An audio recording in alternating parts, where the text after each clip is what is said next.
उनको ही ज्यादा अप्रिशिएट किया जाता है। और लगता है जैसे बाकी एक्टर्स जिनको नहीं, अगर उन्होंने इतना काम किया या उनके ड्रामे नहीं हिट हुए, खास तौर पे सीनियर एक्टर्स, वो तो गायब हैं। उनको हमें भी लगता है नहीं मिलती, मुझे भी ये लगता है, अप्रिसिएशन कम लोगों की है।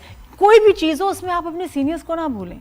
मुझे लगता है ज्यादा फैंस उनको भी देख के खुश होते हैं। बिल्कुल हम देखना चाहते हैं। बिल्कुल हाँ, ये बात आपकी बिल्कुल ठीक है, क्योंकि ड्रामा जो है वो एक जब बहुत सी ऐसी चीजों के हाथ में चला गया कि आज आपको सोशल मीडिया के जो आपके अकाउंट्स हैं, उसके जो आपके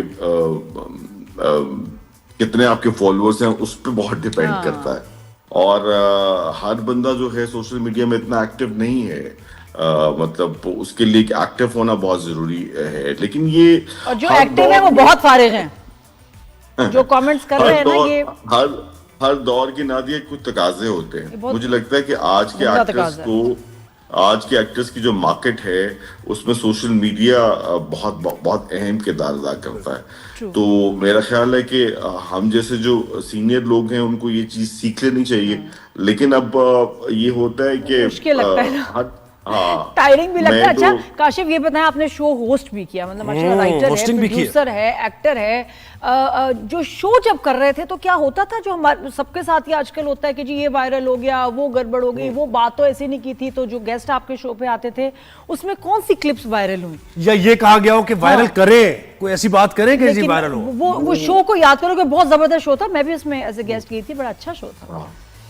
बिल्कुल, उसके अंदर बहुत सी, क्योंकि वो बड़ा एंटरटेनमेंट टाइप का शो था, उसमें बहुत पॉलिटिशियंस भी आते थे, तो उनको जरा टैकल करना जरा मुश्किल होता था।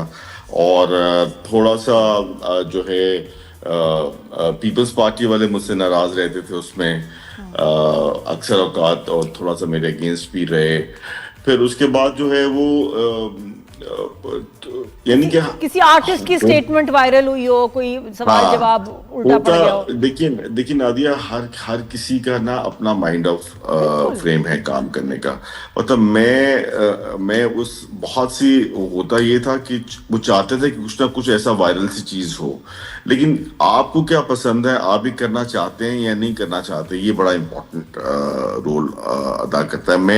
मेरी कोशिश ये होती थी कि हम स्क्रिप्ट बेस, आपको याद होगा जब आप आई थी तो हम वन गो ही एक तरह का काम करने की कोशिश करते थे, बहुत ही नॉर्मल सा उसको इंटरव्यू करते थे। तो बहरहाल वो 1.5 साल किया और उसके अंदर 2, 4, 5, 6 चीजें वायरल भी हुई। एक हमारी एक्ट्रेस थी, वो नाराज होके हमारा शो छोड़ के चली गई, थोड़ा उनको कुछ बुरा सा लगा कुछ। फिर आपको बहुत से ऐसे आपको मेहमानों का इंटरव्यू करना पड़ता है जिनके बारे में आपको बताना पड़ता है, जिनका आप करना भी नहीं चाहते, लेकिन फिर भी आपको करना पड़ता है। और उसमें जो है हमारे टिकटॉक के बहुत से ऐसे लोग थे जो और कभी ऐसे लोग आए, क्या होता था? हाँ, टिकटॉकर्स का बताएं क्या काशिफ?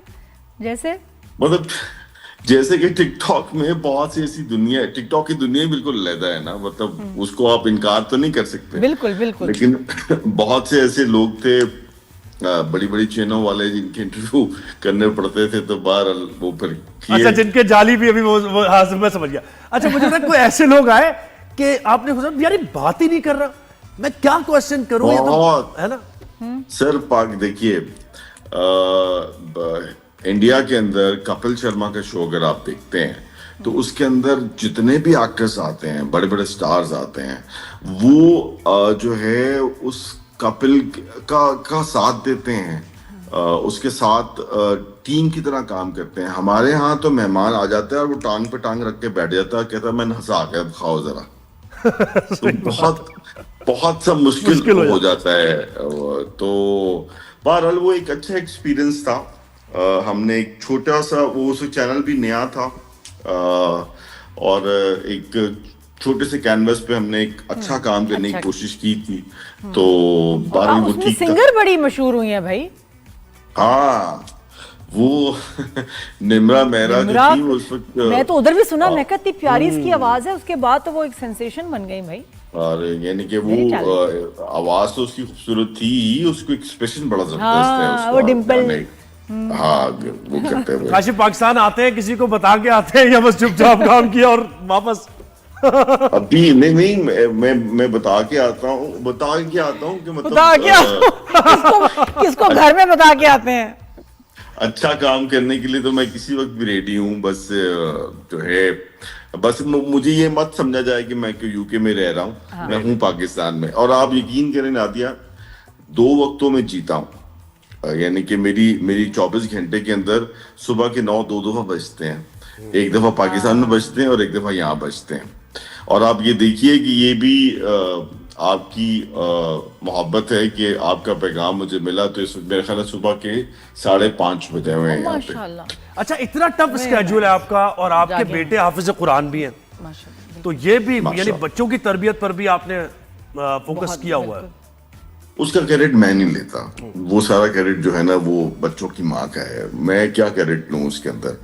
तो बहरहाल ये एक बहुत एजाज की बात है, और मैं क्रेडिट देता हूँ अपने बेटे को कि जो कि उसको यहाँ पे भी आना पड़ा, और उसने 2 साल अपना यहाँ स्कूलिंग की, फिर बीच में अभी वो 6 मंथ्स के लिए मैंने उसको पाकिस्तान वापस भेजा, तो जो उसका कुरान बाकी रह गया था वो उसने कंप्लीट किया, और माशाल्लाह अब वो एक सर्टिफिकेट वाला डिग्री वाला हाफिज है माशाल्लाह। क्रिकेट की बात हो जाए, बाबर आजम तो वहां भी नहीं परफॉर्म कर रहे हैं ये बिग मैच में भी नहीं परफॉर्म कर। मुझे मैसेज करता है, जैसे कोई ज़ुहैब कुछ कहेगा ना बाबर आजम को, फौरन मुझे मैसेज करेगा काशिफ ये क्या, ये क्यों कराची में था, बाबर आजम को क्यों कह रहे हैं?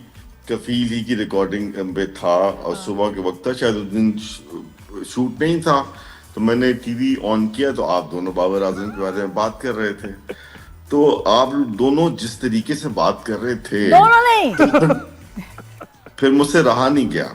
हाँ, नहीं, फिर मैंने नादिया फिर मैंने नादिया को तकरीबन 500 मैसेज किए होंगे, जिसमें मैंने फिर नेक्स्ट डे बहुत सी बात की। तो बहरहाल देखिए ज़ुहैब भी अगर बाबर आजम की ज्यादा बात करते हैं ना, वो अक्सर आप अगर आप क्रिकेट खेलते हैं तो अक्सर आप ये समझते हैं कि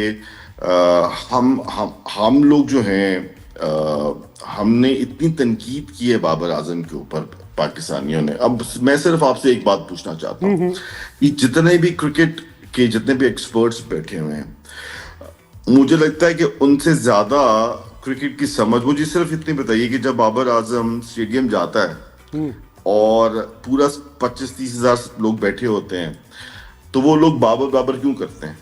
वो तो जब शाहिद आफरीदी भी जाता था तब भी शाहिद आफरीदी करते थे, आफरीदी होता था, वो मसला नहीं है। एक सेकंड, तो क्या बाबर आजम जो है उनके घर राशन देता है?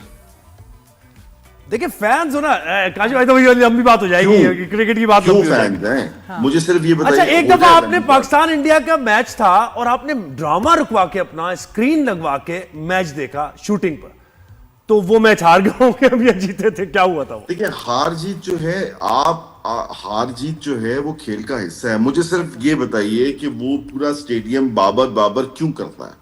नहीं, फैंस हैं उनके, बहुत सारे फैंस हैं। क्यों है फैंस? और इसीलिए एक्सपेक्टेशंस भी हैं, इसलिए एक्सपेक्टेशंस। बस काशिफ अब तय हो गया, अब ये T20 वर्ल्ड कप आ रहा है और हम और आप हुआ करेंगे। हाँ, काशिफ हमारे शो पे, बिकॉज बात तज्जिया होगा बिल्कुल, क्योंकि बाबर आजम को भी सपोर्ट सबकी चाहिए, अपने फैंस की, और आपकी खास तौर पे शो पे आपने फिर तज्जिया करना है। जरूर मैं बिल्कुल।